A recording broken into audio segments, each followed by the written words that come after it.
ठीक है स्टूडेंट्स, मैं उम्मीद करता हूँ कि आप लोगों ने नोट कर लिया होगा, तो इसे रफ करते हैं और अब आगे कुछ समझने का फिर से प्रयास करते हैं।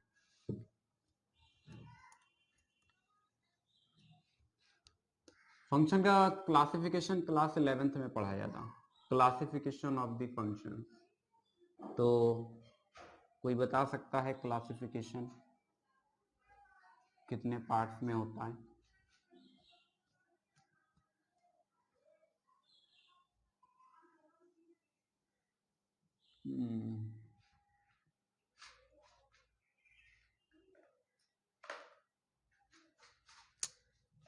फंक्शन के बारे में बहुत ज़्यादा डिटेल में जानना हो तो फिर इसके लिए आप विजुअल मैथमेटिक्स पेज पर आप चले जाएंगे तो वहाँ पर आपको पूरा कंप्लीट चार्ट देखने को मिल जाएगा। फंक्शन फंक्शन फंक्शन तीन तरीके से अपने सिलेबस में है। एक तो क्लासिफिकेशन जो कि क्लास 11th में है,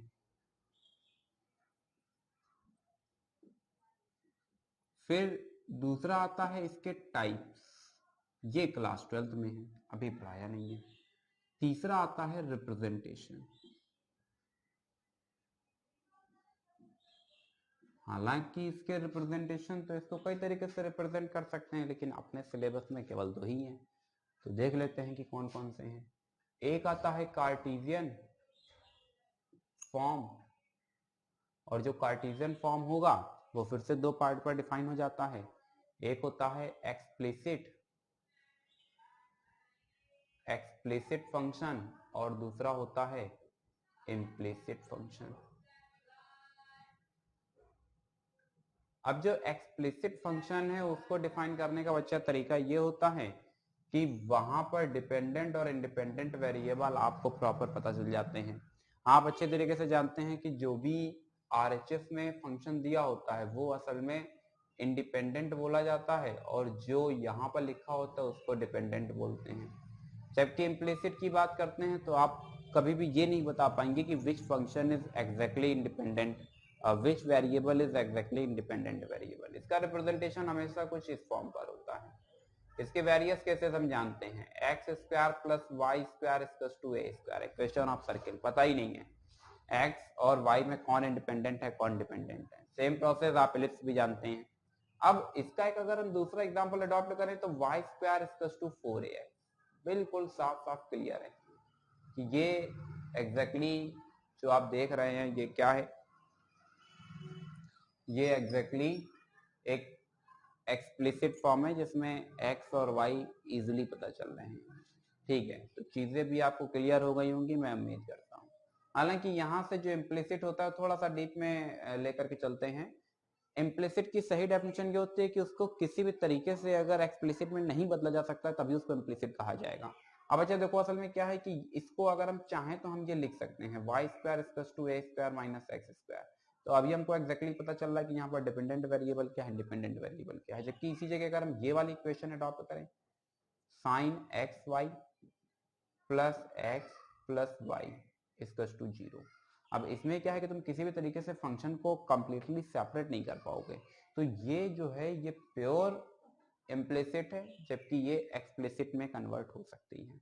इतना सफिशिएंट है आपके लिए, इतना एक्सप्लेन कर दिया है। एक दो क्वेश्चन अडॉप्ट करते हैं जिससे कि बात हमें जरा ज्यादा समझ आएगी। डिफरेंशिएशन मतलब आपको कई बार बताया है, जिस पैटर्न पे मैं पढ़ाता हूँ उसमें डिफरेंशिएशन मतलब dy बाई डी एक्स होता है। हालांकि प्रीवियस जितने भी क्वेश्चंस आपको पता है उसमें हमको कभी y दिया नहीं जाता था, तो हम क्या करते थे y को लेट करते थे। लेकिन अभी आज की क्लास में हम देखेंगे कि हमें x और y दोनों इन्वॉल्व देखने को मिलेंगे। क्वेश्चन ले लिया, कहा गया y equals to sine x y, इसको डिफरेंशिएट करो विद रिस्पेक्ट टू x। ठीक है, अगर विद रिस्पेक्ट टू x बोल रहा है तो क्या करेंगे, d by d x both side run करा देंगे। यहां से आपको देखने को मिलेगा d y by d x, यहां से साइन एक्स का डिफ्रेंसिएशन कॉस एक्स, और फिर d by d x x y. यहां से आपको देखने को मिलेगा कॉस एक्स वाई, यहां से आएगा first differentiation of second plus second differentiation of first, यहां से कॉस एक्स वाई, यहां से x dy by d x plus y. अभी हमने क्या किया, इस बॉडी को अंदर रन करा दिया, x cos x y dy by d x plus y cos x y. इधर पे क्या चल रहा है, dy बाई डी एक्स। क्या करेंगे, अभी बताया डिफरेंशिएशन मतलब dy बाई डी एक्स, तो हमें क्या करना है, dy बाई डी एक्स वाले सारे टर्म्स एक साथ कैलकुलेट करना। बच्चा इसको उठा करके इधर ले आओ, तो dy by d x minus x cos x y साथ में dy by d x equals to y cos x y. बच्चा कॉस जरा मेरा समझ जाना, कॉस इसी तरीके से मैं लिखता हूं, दोनों में कुछ कॉमन हो रहा है और वो कॉमन हो रहा है dy बाई डी एक्स, यहां से y cos एक्स वाई। तो overall dy by d x की वैल्यू अब हमारे पास जनरेट हो चुकी है, y cos x y 1 minus x cos x y. This is the final answer. मैं उम्मीद करता हूं कि आपको ये समझ आया होगा। ये फंक्शन जो है, इस फंक्शन को हम क्या नाम देंगे, इस फंक्शन को हम नाम देंगे इम्प्लिसिट फॉर्म। ठीक है, कुछ और वेरियस केसेस देखते हैं। एक काम करते हैं कि NCERT एग्जाम्पलर पिक कर लेते हैं, तो वहां से कुछ और भी हमें क्वेश्चंस प्रॉपर देखने को मिलेंगे। NCERT एग्जाम्पलर अच्छी बुक है, इसलिए एग्जाम्पलर सभी लोग प्रॉपर अटेम्प्ट लेंगे, ये बहुत ज़रूरी है आपके लिए। और यहाँ से क्वेश्चंस भी आपको मिलेंगे, कहाँ पर, बोर्ड एग्जामिनेशन में।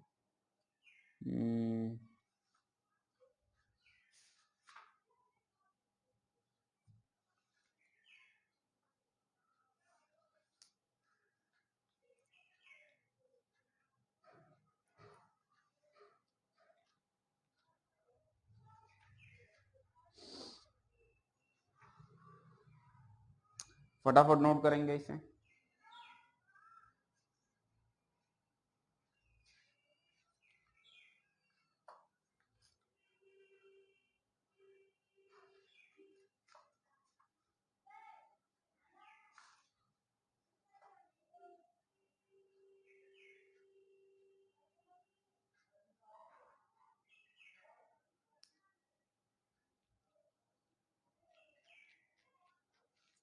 ये एक अच्छा क्वेश्चन है, एग्जाम्पलर का है, और exercise 5.3 question number 56, question number 56 exemplar से है, एग्जाम्पलर से है।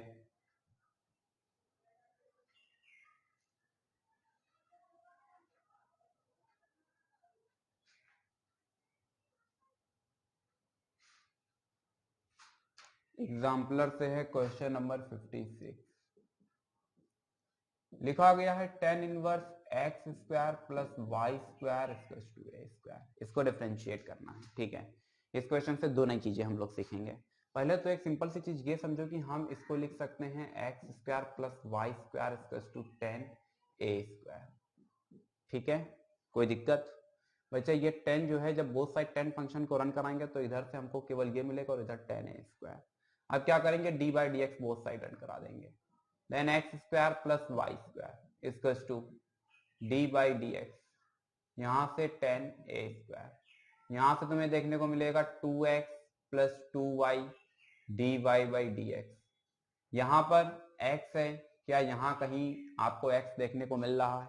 नहीं मिल रहा है। मतलब बच्चा ये कैसी बॉडी हो चुकी है, ये कांस्टेंट बॉडी हो चुकी है, और कांस्टेंट का डिफरेंशिएशन क्या होता है, जीरो होता है। तो यहाँ से d y by d x की वैल्यू हमें क्या देखने को मिलेगी, माइनस का x upon y. This is the final answer. और दूसरा यहाँ से जो बता रहे थे, दो नई चीजें सीखने को मिलेंगी। एक तो ये कि इनवर्स ट्रिग्नोमेट्रिक फंक्शन किस तरीके से वर्क करते हैं, और दूसरा तरीका भी यहाँ से देखते हैं। ठीक है, इनवर्स ट्रिग्नोमेट्रिक फंक्शन, इनवर्स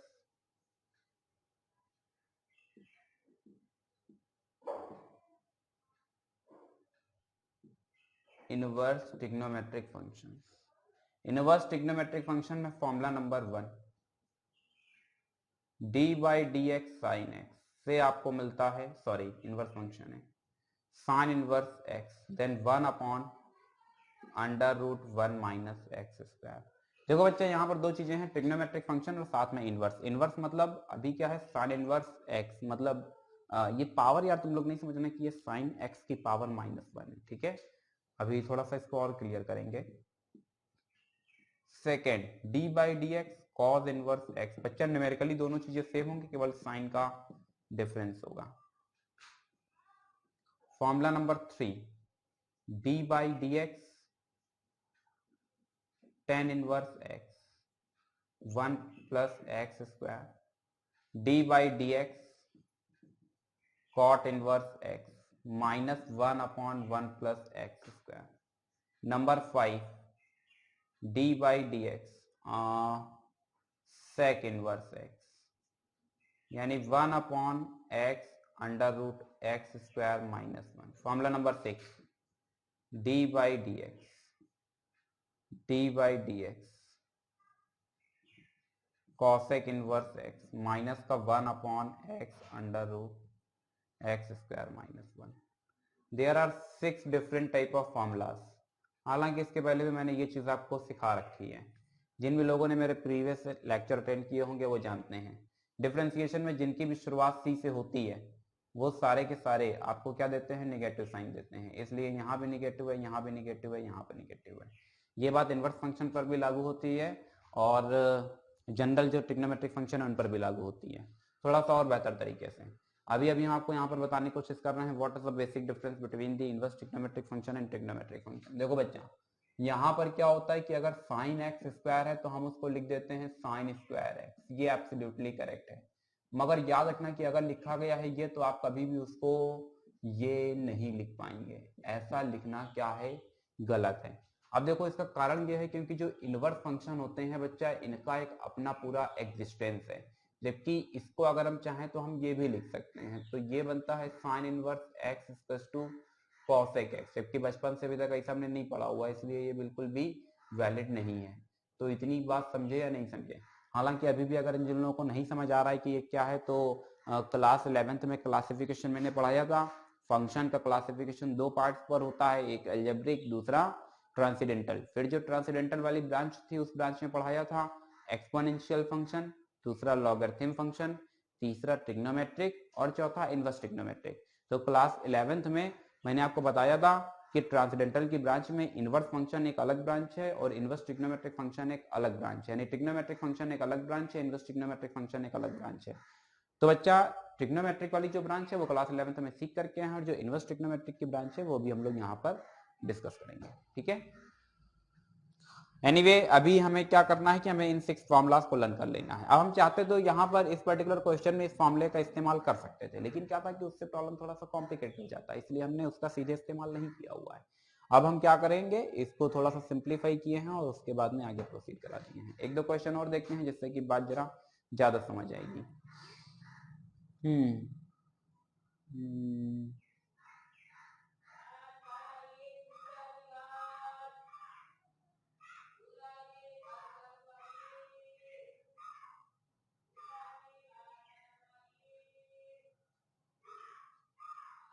ठीक है, फटाफट से नोट करेंगे, इसे फटाफट नोट करेंगे। मुझे लगता है कि अभी आपको ये प्रॉपर समझ आ गया होगा। शायद इनवर्स ट्रिग्नोमेट्रिक फंक्शन पे क्वेश्चन बता दिया जाए। इनवर्स फंक्शन पर एक क्वेश्चन बता दिया जाए, ठीक है। एनसीईआरटी एग्जाम्पलर का क्वेश्चन नंबर 39 डिस्कस करने जा रहे हैं। 39 है क्या, tan inverse sec x plus tan x। Question क्या है, y equals to tan inverse sec x plus tan x। देखते हैं हमने क्या किया, अभी नहीं, पहले इसको सिंप्लीफाई किया। tan इनवर्स ये लिख दिया गया है 1 plus cos x sine x upon sorry cos x. इसको हमने लिखा tan inverse 1 plus sine x upon cos x. इसको हमने लिखा tan inverse 1 plus 2 sine x by 2 cos x by 2। और नीचे वाली जो बॉडी है इसको हमने लिखा cos square x/2 minus sine square x/2। यहां से देखने को मिलेगा tan इनवर्स, यहां से आपको देखने को मिलेगा cos x/2 minus sine x/2, बच्चा प्लस आएगा cos x/2 minus sine x/2 and cos x/2 plus sine x/2। शायद ये दो बॉडीज कैंसिल हो जाएंगी। एक एक्चुअली ये ऊपर परफेक्ट स्क्वायर बनाएगा, अभी सही है। ये दोनों बॉडीज मिल करके ओवरऑल आपको इधर देखेंगे, इस तरफ देखेंगे बच्चा, थोड़ा सा पार्ट है, यहां से आपको प्रॉपर देखने को मिलेगा 1 minus tan inverse 1 minus tan x/2 upon 1 plus tan x/2। अभी यहां से हमने क्या किया, tan inverse 10 π/4 minus x/2। Inverse trigonometric function की प्रॉपर्टीज से ये कैंसिल हो जाते हैं और ये बच जाता है। कुछ लोगों के मन में ये एक सवाल उठ रहा होगा कि आखिरकार इससे ये बॉडी आ कैसे गई है। इसके लिए क्लास 11th वाले लेक्चर्स आप देख सकते हैं और वहां पर इन सब चीजों को अच्छे से डिफाइन कर रखा है। तो dy/dx की वैल्यू क्या आ जाती है, माइनस का 1/2 आ जाती है। चार बॉडीज होती हैं बच्चा, और जिसमें कि दो बेसिक फंडामेंटल बॉडीज हैं, 1 minus ten x upon 1 plus ten x. तो आप उसको सिंपली लिखेंगे 10 π/4 माइनस एक्स। अगर लिख दिया गया है 1 plus ten x upon 1 minus ten x, आप उसे सिंपली लिखेंगे 10 π/4 प्लस एक्स। इससे आपको स्पीड मिलेगी, अदरवाइज बार बार फिर आपको 3-4 स्टेप्स आपके एक्स्ट्रा बढ़ जाएंगे। फटाफट इसको नोट करेंगे ताकि हम लोग कुछ आगे की प्रॉब्लम डिस्कस कर पाए। फंक्शन पर आ गए थे। अभी क्या है कि डिफरेंशिएशन हम लोग सीख चुके हैं, कुछ 11th में सीखा, अभी यहाँ पर कुछ सीखा। 3 रूल प्रॉपरली हमने गेन कर लिए हैं, एक प्रोडक्ट रूल, दूसरा क्वेश्चन रूल और तीसरा चेन रूल। ठीक है, चेन रूल पर भी बहुत ब्रॉड लेवल पर हमने काम किया, कई क्वेश्चंस देखे, अच्छा है। अब हम क्या कर रहे हैं, प्रेजेंट सिनेरियो में, प्रेजेंट सिचुएशन में हम फंक्शन ले रहे हैं और डिफरेंशिएशन ले रहे हैं, और हम जानना चाह रहे हैं कि differentiation various type of representation पर किस तरीके से काम करता है। अभी हमने यहाँ पर देखा रिप्रेजेंटेशन में कार्टेशियन फॉर्म। कार्टेशियन फॉर्म में दो फॉर्म में सीखे, एक एक्सप्लिसिट, दूसरा इम्प्लिसिट। एक्सप्लिसिट पर हम लोग क्लास 11th में काम ऑलरेडी कर चुके हैं, इम्प्लिसिट पर अभी हमने कई क्वेश्चंस आपको प्रॉपर सॉल्व करके दिखा दिए हैं। अब यहाँ पर डिस्कस करने के लिए बच्चा जो बच रहा है वो क्या बच रहा है, वो कुछ अनदर फॉर्म जो रिप्रेजेंटेशन है उस पर बात कर लेते हैं। जैसे कि अगर रिप्रेजेंटेशन में कार्टेशियन के बाद एक दूसरे फॉर्म की हम बात करें तो बच्चा यहाँ से तुमको पता चलता है पैरामीट्रिक, पैरामीट्रिक फॉर्म। अब कुछ लोग कहेंगे कि पैरामीट्रिक तो हमने पढ़ा ही नहीं है, तो बच्चा उनको याद दिलाना चाहते हैं कि क्लास 11th की NCERT exemplar conic section chapter का नाम है, जहां से एक्सरसाइज स्टार्ट होती है। एक्सरसाइज जो भी है, चैप्टर की बात नहीं कर रहे हैं, यहाँ से एक्सरसाइज, मेन एक्सरसाइज स्टार्ट होगी। उसी के ठीक ऊपर देखना, वहां पर तुमको देखने को मिलेगा, एक तरफ लिखा होगा इक्वेशन ऑफ कर्व, एक तरफ लिखा होगा parametric equation and parametric coordinate. तो पैरामीट्रिक फॉर्म जो है वो हम लोग कहाँ पर सीख करके आए हैं, वो हम लोग प्रॉपर सीख करके आए हैं, बच्चा इसको रख करते हैं, वो हम लोग प्रॉपर सीख करके आए हैं क्लास 11th में। फिर भी जिन लोगों ने नहीं पढ़ा है उनके लिए थोड़ा सा यहाँ पर एक्सप्लेन करा देते हैं ताकि उनको भी याद आ जाए और वो भी अपने साथ दौड़ने भागने लगे। आपको याद होगा y² = 4ax की जो इक्वेशन है वो है x = 80² और y = 280। बच्चा अगर इसका स्क्वायर करके इसके साथ में सिंप्लीफाई करोगे तो वापस से तुमको यही मिलेगा। अब जानते हो ये जो दो इक्वेशंस हैं, इन्हीं इक्वेशंस को नाम दिया जा रहा है क्या, पैरामीट्रिक इक्वेशन। अब तुम कहोगे इसको पैरामीट्रिक इक्वेशन क्यों बोलते हैं, तो भैया देखो पैरामीट्रिक इक्वेशन में होता क्या है कि एक तुमको एक्स्ट्रा इंडिपेंडेंट वेरिएबल मिलेगा और इसमें x और y दोनों डिपेंडेंट वेरिएबल हो जाते हैं। इस बॉडी को देखो, इसमें x इंडिपेंडेंट है, y डिपेंडेंट है, जबकि इस बॉडी को देखा, इसमें x भी डिपेंडेंट है, y भी डिपेंडेंट है और t जो है वो इंडिपेंडेंट है, and t is the function of both x and y। बात समझे या नहीं समझे? तो जो t है उसी को हम नाम देते हैं क्या, पैरामीटर, क्योंकि ये इक्वेशन फॉर्म पर, इसलिए इसको नाम दिया पैरामीट्रिक इक्वेशन। अब इस टाइप के इक्वेशंस को सॉल्व किस तरीके से करते हैं जरा ये देखते हैं। इसी क्वेश्चन से पिक करते हैं, फेमस क्वेश्चन है, कहा जाता है कि find dy/dx where x is to 80² and y equals to 280। सही है। सोल्यूशन बच्चा पिक करते हैं और हमारे पास है 80 स्क्वायर। ये आपको क्या है प्रॉपर गिवन किया गया है। हमेशा डिफरेंशिएशन किसके रिस्पेक्ट में पॉसिबल होता है? इंडिपेंडेंट वेरिएबल के रिस्पेक्ट में। दो चीजें याद रखेंगे, जब भी हम कहेंगे डिफरेंशिएशन तो तुम्हारे दिमाग में बात जानी चाहिए dy by d x. Differentiation मतलब dy by d x. Differentiation किसके रिस्पेक्ट में पॉसिबल होता है? हमेशा इंडिपेंडेंट वेरिएबल के रिस्पेक्ट में पॉसिबल होता है।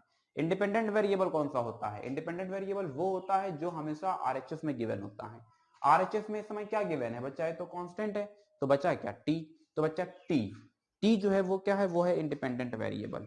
यहां से इसको सिंप्लीफाई किया तो dx अपॉन dt, तो यहां से आपको देखने को मिलता है a d upon dt after then t square. अब टी स्क्वायर का डिफरेंशिएशन t के रिस्पेक्ट में 2t ड्रॉप कर देंगे एंड y इक्वल्स टू क्या है? 280। बच्चा ये भी आपको क्या किया गया है? गिवन किया गया है। हमने क्या किया? D by d T 280, 2a आ जाता है बाहर। यहां से तुम्हें क्या देखने को मिलता है? D by d T T. Overall हमें क्या देखने को मिला? 2a। अब हम क्या करेंगे? हमें निकालना है dy बाई डी एक्स। हम निकाल क्या बैठे हैं? dy by d T and dx by d T. अभी हमें क्या करना है? dy बाई डी टी की देखो वैल्यू है हमारे पास dy by d t which is known as the 2a। dx upon d t क्या है? 280 है। सिंप्लीफाई करने पर क्या मिलता है? 1 अपॉन टी मिलता है। ये आया क्या है? dy बाई डी एक्स आया है। पूरा क्वेश्चन किस फॉर्मेट पर गिवन था? x और t के फॉर्म पर गिवन था, इसलिए सोल्यूशन भी किस फॉर्म पर आ रहा है? x, y और t के फॉर्म पर आ रहा है। बात समझे या नहीं समझे? सवाल ये उठता है कि क्या ये 100% सही है? तो जवाब है कि बिल्कुल सही है। अगर इसको हम थोड़ा सा और सिंप्लीफाई करें तो शायद हमें देखने को मिलता है dy by d T into D T by d x. अगर हम देखो dt से dt को कैंसिल कर देते हैं तो proper dy by d x देखने को मिलता है। इसी बात को हमने इस तरीके से एक्सप्लेन कर रखा है। बात समझे? तो ये क्या था? ये था प्रॉपर इम्प्लिसिट पैरामेट्रिक फॉर्म। अभी क्या है कि हमारे सिलेबस में इतना ही है, एक एक्सप्लिसिट फॉर्म है, एक इम्प्लिसिट फॉर्म है और एक पैरामेट्रिक फॉर्म है। हालांकि उसके वेरियस फॉर्म होते हैं, जैसे कि पैरेलल फॉर्म भी होता है, पोलर फॉर्म भी होता है, इंट्रिंसिक इक्वेशन भी होती है, लेकिन इतने सारे फॉर्म अपने सिलेबस में नहीं है। जब आप आगे बीटेक करेंगे या फिर आगे बीएससी करेंगे तो फिर वहां पर आपको वेरियस रिप्रेजेंटेशन और आपको सीखने को मिलेंगे। तो ठीक है, आज के लिए फिर इतना ही रखते हैं। Thank you so much for this class. We will meet tomorrow on the same time and same channel.